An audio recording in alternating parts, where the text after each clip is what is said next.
Welcome, everybody. Thank you for tuning in. Appreciate the support. I got a great show for you, my guest. As you can see, this isn't coffee talk, and I am not Jamie Warren, but that is Jessie T. Oh my gosh, it's so great to be here. I appreciate you reaching out. It's a pleasure. Yeah, I had to have you here to talk about Younger Heart, your new release that is out right now. It's been out a few weeks. It is such a beautiful song. It says so well. It expresses the feeling of, I wish I had met you sooner, before jaded and all that stuff that happens in life, and you had known me, the younger version, my younger heart. You said it so well in this song. So let's get into it. I'm going to let you do the talking. How did this idea for Younger Heart and the song start? First off, thank you. The whole song started from a life experience, as most of them do, but I was in a bit of a disagreement with my partner, and I just realized I was being so stubborn, which like is a really natural response for me. But I realized the things that I was fighting in that moment were patterns and were kind of ghosts of the past, and it wasn't the person that was in front of me. And I was really thankful for the honesty, but he was like, hey, like, I hold so much space for the fact that you've been through this stuff, but I didn't do that to you. And it was in that moment, like I'd never had it called out that clearly, but I needed it. And so that kind of took me a hot second to digest. And thankfully I was going into a writing session that night, and it's hilarious. Like a lot of writing sessions, it's like, hi, nice to meet you. Here's some of my deepest trauma. So yeah, that was one of those sessions. It was like, I have something that I need to talk about immediately. And so, yeah, the song honestly kind of wrote itself, and it was a lot of digging deep and dealing with kind of I guess the honesty of being hurt in the past and now being in a place where those patterns didn't really serve me. Yeah, patterns is the word for that, right? In relationships, and reacting to somebody in the present who didn't do stuff to you, but it's triggering, and they might not even be triggering it, but you are reacting a certain way based on patterns. Absolutely. Well, and realistically, like, I guess anybody probably over the age of 15, like after your first relationship, you're carrying stuff with you, right? Mm-hmm. Like and through playing this song live, I think it was Marshall Dane one time, or it could have been Aaron Allen. I think I was on a bill with both of them. But I was explaining this song, and they were like, well, do you realize that if you hadn't been through what you went through, maybe you wouldn't be able to love that person as well as you do now? And so once again, that'll probably be the next chapter. That'll be the next song. But it's anybody that's been in a relationship before carries stuff with them from those relationships. And some are good lessons and some are hard lessons. But yeah, this song kind of just is about that. Yeah, I remember hearing it early on when you started playing it at writers' rounds, and thinking how wonderful it was, and again that you captured that feeling in an original way to refer to as Younger Heart. Well, first of all, tell us the other writers in the session with you, Jessie, on this song. Yeah, absolutely. So Ontario-based Jessie Slack is one of the writers, and then Kelly McKay, who she's from Jersey originally, lives in Nashville now, but is just such a beautiful person. So two extremely talented writers. And yeah, that was a good room to go into, a high quality room to express my deepest feelings. Nice, exactly. Your deepest feelings fresh from that day. Yeah. As you mentioned, I mean, sometimes you are, and that's part of being a writer and an artist. You're going into a room when you know the people, that's one thing, and you've shared stuff before. But if it's somebody, let's say a case where you haven't written with them before, you're right, you're sharing pretty open stuff about your life. Totally. And I don't know, I think you get more used to it the more that you do it. Sure. And also recognizing that, like, that's part of the reason why you're there, Like, you're not just showing up to a random room and the person wasn't expecting to hear your deepest thoughts. Like, that's one of the things that I love so much about writing, is the fact that you get to go deep. It's not these like surface level conversations that so Mm, often we're having in the world. It's like you're getting to the nitty gritty of what makes the person tick, and or digging deeper into what your thoughts and feelings are on that particular day. So yeah, I don't know. I'm a big fan of deep conversations, and obviously writing deep songs too. absolutely, because that's part of your new chapter, these deep songs with I'm Fine. We can talk about that song as well. When you went into this, right? So you mentioned the concept, you had it, and you went in with Jesse and Kelly. But how did the title Younger Heart come about? Did you stumble upon that as you were writing it? I think that was actually kind of what I came in with. Like, Okay. it wasn't to be completely honest, the situation had just happened. And I was still kind of in like a little bit of the flurry of dealing with that information, and, being told that like these things that I was fighting weren't necessarily the things that were happening in the moment. Right. And I was just like, man, like I really wish that, my partner could know my younger heart, like the one that was less messed up than clearly what I am right now. And like Mm. he deserves a more pure, honest, less jaded version of me. And it's funny because sometimes you're just talking and you can see the person like Right. like and you're like, what are you saying there? It's I'm not sure what it kind of feels like in therapy, but so yeah, I think Younger Heart was just kind of honestly what came off of the tip of my tongue in that moment. But I think again, those songs, it's better when you can just be honest. Hmm. Like you said, you can be in a writing session and you're talking about your situation. Maybe it's the start of the writing session, but it's not the actual. Maybe it's not the official part. But through that, you're saying lines just through your honest talk that, like you said, they're writing down, going, "Yeah, that's a good line," and Yeah. yeah, that's good to you. So a lot of it comes out of conversation. Absolutely. I think the best songs do, and the best songs come out of like monotonous everyday life. Like, Right. sure, it's great when all of a sudden lightning strikes and you come up with a brand new idea Mhm. for, this super niche thing that no one's ever thought of. But I don't know, my favorite songs are about everyday life and just Mhm. like the random happenings and how you can look at those from a different perspective, Like the same grass coming through a sidewalk. It's like, that's really magical, but it's also just mundane. And that's kind of, I guess, the way that I view the world is I still try and look for the magic in kind of the small moments. And so even in the hurt that, you experience in these fights or in heartbreak, it's like, can there still be magic to come out of those moments? And I think Mhm. as a writer, that's where I find a lot of it. Makes sense. And again, younger heart is more special way of saying that it could have been younger self, or there could have been another way to say it that was more, maybe more plain, but younger heart just pops. Well, It's thank you. yeah. I just love the way that like the theme is great, obviously, but then the way because so many times with songs, this that the idea is one thing, but it's the execution. So yes, I miss somebody. Well, you're going to write a song called "I Miss You." Well, that's you know, but you find another way to say it that hasn't been said before, which is your Totally. job as a writer. Yeah. Absolutely. Well, and figuring out what are the moments to embellish and what are the moments to just be really raw and honest, right? And so I think when you are in those, if you and I were writing like just these natural moments in conversation and the way Sure. that you articulated it, that's how you find your voice as an artist. It's like it's the same person that's talking, the same person that's singing the song. So like what Right. are the natural phrases that you use, and how do you explain that kind of thing, right? Like with Younger Heart, it's not just a younger self. There was a naiveness to her. Mm. There was way more magic that she grasped in the world because it Sure. hadn't quite been broken yet.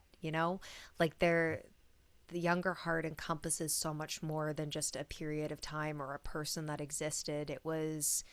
It's almost like this mythical creature that I once was, in some ways. So yeah, it was again just the words that came out of my mouth. So I was really happy that I was in the room with those two people that Yeah. helped me And capture it. and when you were finished writing it and you knew it was special, is it cathartic? Which I know the answer is yes, because as a writers, that's what you do. So there was a release, and almost you could accept the situation better.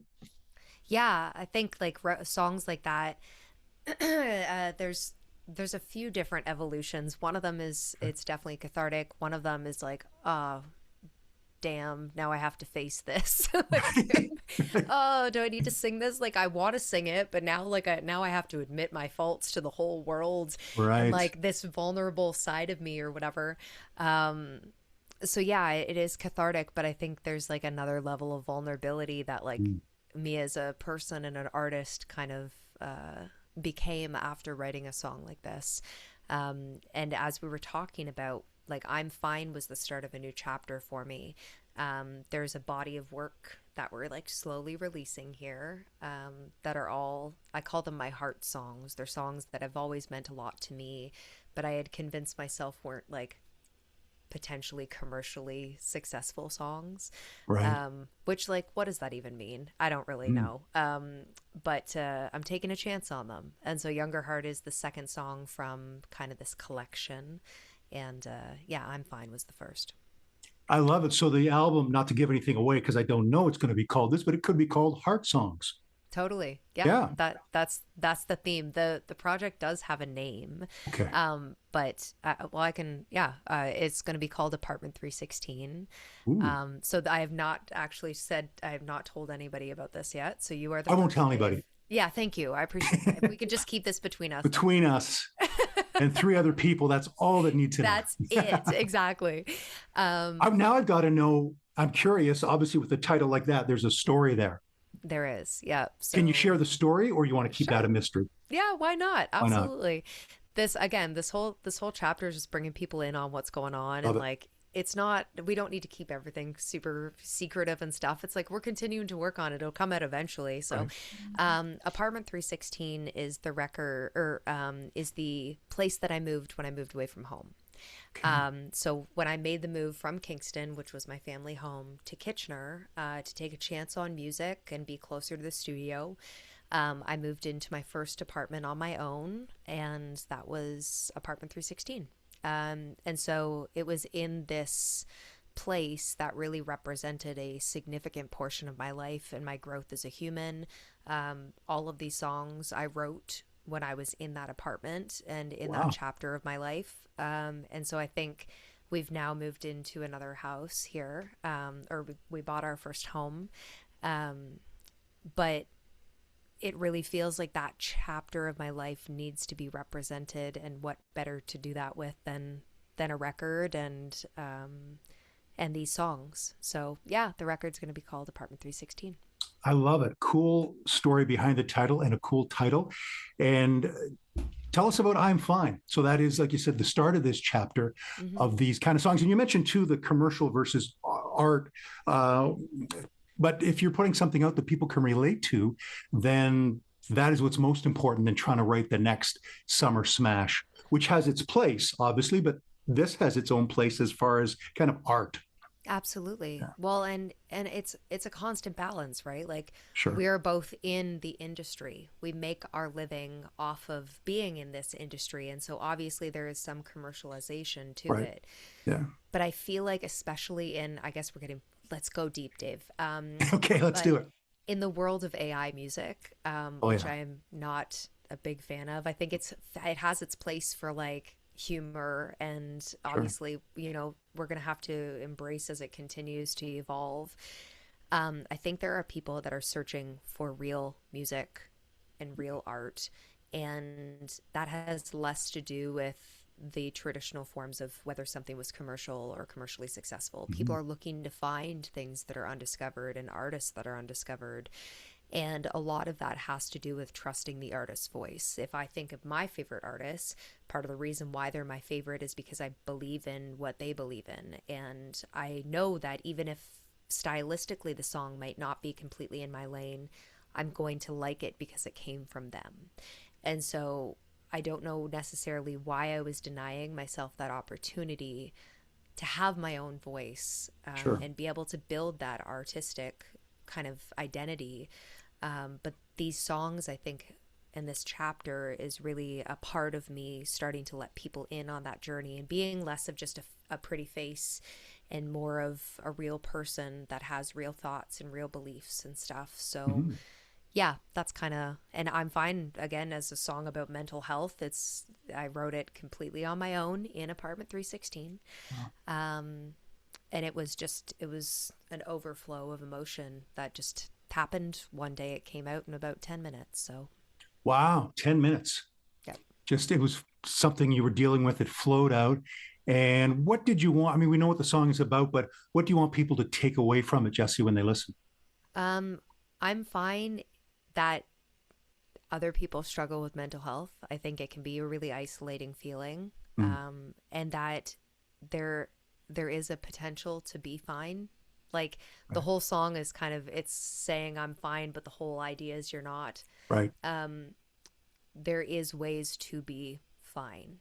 Talking to professionals, talking to your family doctor if you need Mhm. advocacy for other options. There's so many mental health organizations, and I think especially in music, we are an emotional bunch of people. Yeah. But the world is tough nowadays, and I think everybody struggles with their own versions of mental health. So it's important to have those conversations and make sure people know that they're not alone and that there are resources out there to help them. Very important. Absolutely. And, like your song says, people will sometimes say I'm fine, despite everything. So we as friends and family have to see beyond that, um, to beyond their words if we think there's something more going on. So this is a great new chapter, Apartment 316, this album. Now, when does the full album, is it coming out like this fall or summer? Or So we're gonna have a new single coming out kind of late summer, early fall, another song in the fall, and then one to start off the year, and then potentially another one. But okay.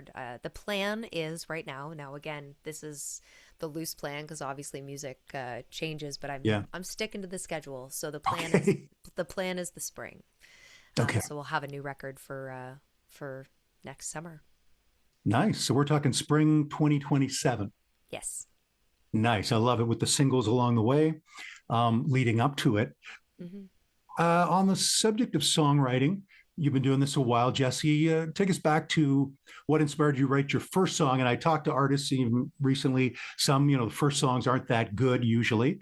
And you can look back and see that, but obviously you're starting. But what inspired you to write one of your first songs?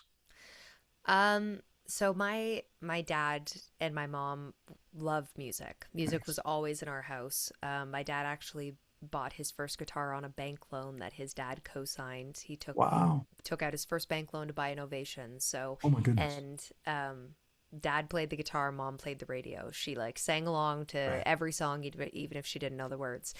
Um, but for me, it was just such a huge part of my life growing up, and when the way that I actually got into the music industry was my uncle used to be in a band, got me recording time for Christmas one year because I loved to sing. I was just like basically alone in the basement singing karaoke for most of my younger years. Wow. Um, and so we went in and made this like little karaoke CD of 5 songs, and one of them made its way up to a producer that was Rick Hutt, who wanted to meet me. And at that point, he was like, "It would be a really great idea for you to start." I had already done a little bit of piano and had started dabbling in guitar, but he was like, "You should learn an instrument and you should also start writing songs about your life." And so Dad and I went home and started trying to write together. And there was one of our first songs was called Shadows, and it was about a guy that he worked with, and they lost their son, his Mm. son at 8 to cancer. So I guess like kind of writing heavy songs came early, but Yeah. then there was another song I wrote. It was called Remember All Those Memories of Me, and that was about one of my first breakups. So yeah, it's always kind of been a therapy. I love it. And when you just said that title there, it reminded me of a song you wrote years later. So a couple of years ago now. And I might have the title wrong. I love the song. How You Remember Me? Give me the exact title.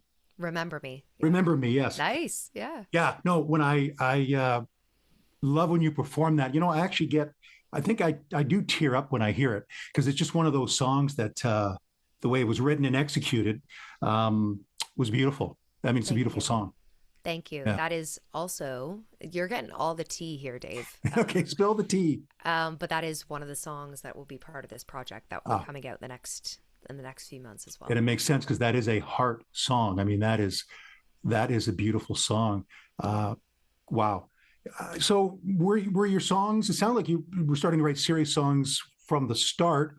When you look back on those songs, do they still stand up to you? I mentioned some people, their first songs, they don't, they think is just an exercise when they look Mhm. back, but do these still stand the test of time, some of them?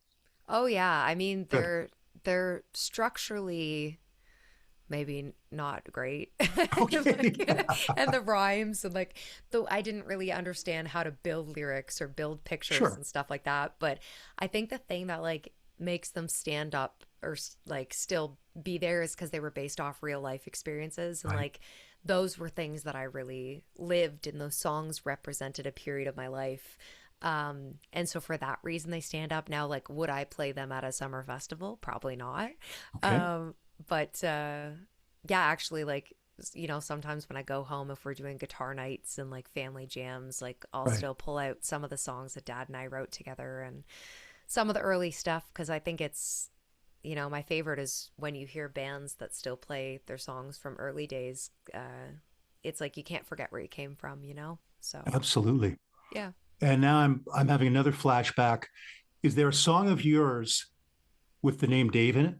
there is. Yes, I remember this. I haven't thought about it in forever. Somehow it just came back to me. I think Crazy is in that song too. Remind me? Yeah, Meet My Crazy and There it is. My Name is Dave. I think that was actually our first ever interview that we did together Yeah. was for Meet My Crazy. And you're like, is this song about me? I was like, we all have Daves in our life, Dave. These are the Daves I know. Yeah. Exactly. But those are the other kind of Daves. Yeah. Yes, for sure. The song about me Um, might be hopefully a little better. yes, Nicer, I mean. absolutely. Nicer, absolutely, for sure. Yeah, that particular dude was a little crazy, but again, represented a period of my life, Exactly. and that song really interesting. Like it taught me so much because again, it was written about one thing. I started playing that song at like a bunch of my cover gigs, and it was like an anthem for people that were kind of like in my life at that period of time. Right. So like I was, doing a regular gig at Molly Bloom's in Waterloo, and like anybody that used to come to Molly Bloom's, like in those 2 years, Mhm. if they know me and my original music, Meet My Crazy, like My Name is Dave, is the song that they recommend or that they request. So it's Favorite. Nice. it's interesting how a song can mean one thing but then evolve into another. So Absolutely. And I wanted to ask you, kind of ties into well, songwriting and songs. And I'm sure there are many stories you've heard, but does any story from somebody who's listened to one of your songs stand out, Jessie, that this song had an impact, it moved them in some way, possibly changed them in another way? totally.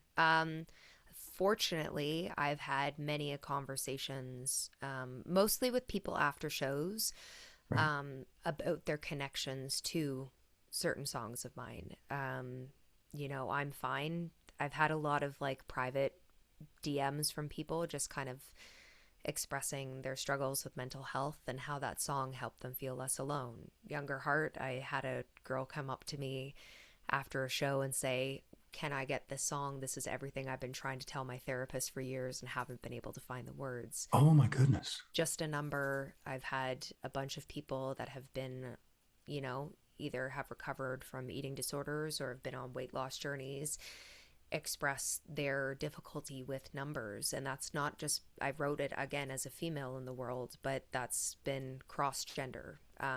People Mm. that have, and remember me, there was a parent, mother and father that came up and said they lost their daughter who was 26, Mm. earlier that year, and that song really reminded them of her. So it's like I've had I've been very fortunate to have been able to play these songs for people and hear their connections to them. Yeah. Yeah, it's a beautiful thing. Oh, I can't imagine just yeah how much that would mean to you, something you wrote, and it's really having a big impact. I mean, taking lyrics to a therapist to say this captures how I feel in a and somebody who's lost a child. I mean, What more could you ask out of a song than that and have that impact? Totally. Well, and if we think of like some of our toughest times, I can speak from only my experience, but music has been one of the most significant things that has helped me get through it. Hmm. Is songs, and sometimes it's about exactly what I'm going through, and sometimes it's about the exact opposite because I don't want to think of it. But I think that is the genius in writing. If you can help someone understand deeper about their story, then Hmm. that means you've done a job well done Yeah. in my books. That is a great thing, absolutely, to say the least. What about dream co-writers, Jesse? I ask this question all the time, but who is, and it changes from time to time, but right now, who would you love to get in a room with and write with? Um, I mean, one of my all-time favorite artists is Carolyn Dawn. I love Carolyn Dawn Johnson Yes. so much. Yeah. Um, but I would need to figure out like how to be able to be cool around her. So that would be challenging. But I would love to write with her. And that's all jokes aside. Like I would love to write with Oh, Carolyn. absolutely. This is a serious, yeah, serious subject here. And Very I know you've serious. talked about her before, and you've done, and you talked about her inspiring you, back in the day. And it was "Die of a Broken Heart" was the cover you did, right? That really took off on my page. It got incredible amount of views. Yeah. And is that your favorite one of hers to cover, or do you have a few? I have a few. Okay. Yeah, Die of a Broken Heart was actually on that first little karaoke CD that I was telling you about. Yeah.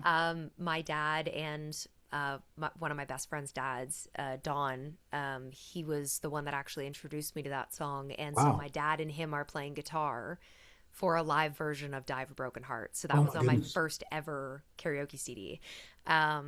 But Complicated by Carolyn Dawn is one of my Yeah. all-time favorite songs. Like she has so many Mhm. phenomenal songs. But yeah, she would definitely be like a dream person for me to write with. Also, I'm obsessed with Stephen Wilson Jr. lately, Right. and Thelma and James, like Mackenzie Porter Yes. and And Jake. Jake. Huge fan of their music, and I just think that what they're doing artistically is really interesting. Um, Mhm. but yeah, the list is long. Nice.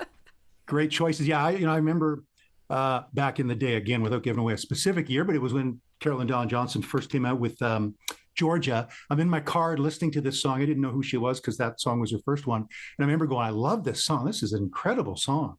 Oh yeah. Um, uh, anyway, I loved it. And from that moment on, I've been a fan of CDJ's, and she's, like you said, followed up with so many other great songs. We got about, well, 8 minutes or something like that. But I want to know about your upcoming shows to look forward to. I know there's a bunch of them. One is at the Rivoli with Carissa and headliner Kelsey Main. Absolutely. I am so stoked to be a part of that. Like, speak about, two phenomenal female artists that are just like crushing the game and like killer voices and just beautiful people. Yes. But yeah, Kelsey's EP release party is happening June 25th, I believe. Let me pull up I think the you're right, but calendar. double check. Yeah, I know. Yeah, June 25th. Yeah. So I'm like insanely excited to be a part of that. And yeah, she's just like releasing. I love her music. Again, new chapter for her. Yeah. So I'm really stoked to be able to be there to help her celebrate that evening. And Um, her birthday bash as well, which is cool. Absolutely. So we'll Yeah. celebrate Two the reasons to celebrate. two great reasons, three great artists, and one heck of a great venue. I love the Rivoli. I mean, we all do. Everybody does. So if you're Absolutely. watching, you got to come to this show. Yeah, if you're in Toronto Yeah. region and you like country music and rock music, folk music, it'll be a beautiful blend of all of the above. Mhm. I'm also playing at Line Spike Festival in Harrowsmith. That's back near Kingston this year. Okay. June 28th. It's been a hot minute since I played a hometown show, so I'm really excited to be able to bring the band back. I'm also playing Hayloft this year in Oh, Listowel. nice. So that's headlined by, I think, Cameron Marlowe and Kip Moore. So that's going to be kind of a big That's deal cool. this year. And then also, just to name a few other ones, I'm doing Sure. Country Fest in Blue Mountain. Another Erin Hills Acres. They're doing a festival, Summerfest in St. Mary's, Crooks Rapids, which is my second year back there. So yeah, it'll be a really great summer. I'm super stoked for all the shows we got up. Yeah, what a busy summer. Do you book all these shows yourself, Jessie? I do. I do everything. I am fully self-managed. So wow. If you can figure out how to clone people, I would definitely appreciate, because I don't know if the world would be able to handle both of me, like two of me, but it would be helpful for me. A few extra Jessies to one to put the marketing hat on, one to book shows. Yeah, you're doing it all yourself. That's another thing with independent artists. I mean, along with having a talent you have to have and get up on stage, but it's all the other stuff you have to do as well to get on the stage. Like you said, book the shows, write the songs, fund it all yourself. You know, it's incredible when you look at it that way too. Just what's involved. We got a few more minutes. I'm going to throw out another fun question. I asked about dream co-writer. What about? And the answer can't be Jamie Warren, but maybe the answer is. But a dream duet partner. Ooh, I mean, yeah, Jamie's awesome. That's the obvious answer. Yeah, we get to do that every Thursday. Exactly. Coffee talk. Coffee talk. Yes. Yeah, dream Pink. Pink would be so sick. Ooh, nice. I don't know necessarily, like, I have like, okay, so like Dream World's inspos is Avril Lavigne, Pink, Alanis Morissette, obviously, Sheryl Crow. Yes. I think those are like kind of my top. So doing anything with those women, or if we did a festival of all of us, that'd be really great. Oh, wow. But yeah, like Stephen Wilson Jr., super cool artist. Would love to, obviously, in a world, do something with him. Also, local KW talent, but in the rock world is like JJ Wild. I think it would be really cool to do like a country meets rock, you know, kind of blended thing. I'll have to reach out to her and just ask. Yes. I haven't. Also, Andrew Hyatt. Huge Andrew Hyatt fan. I love his writing, love his voice. He's a vibe of a person. Yeah. Him or Dallas Smith would be pretty sick too. Those are great choices. That would be awesome. Yeah. You put them out into the universe, and like you said, you might even just call up some of them and make it happen. I think most of them would make time for you, which is incredible. And as you were doing that, I should say all of them would make time for you. I was thinking a great thing to call this show, Spill It. You talked about spilling the tea earlier, but I'm going to spell it with a T. Oh, I love it. Jessie we are T. spilling the tea with Jessie.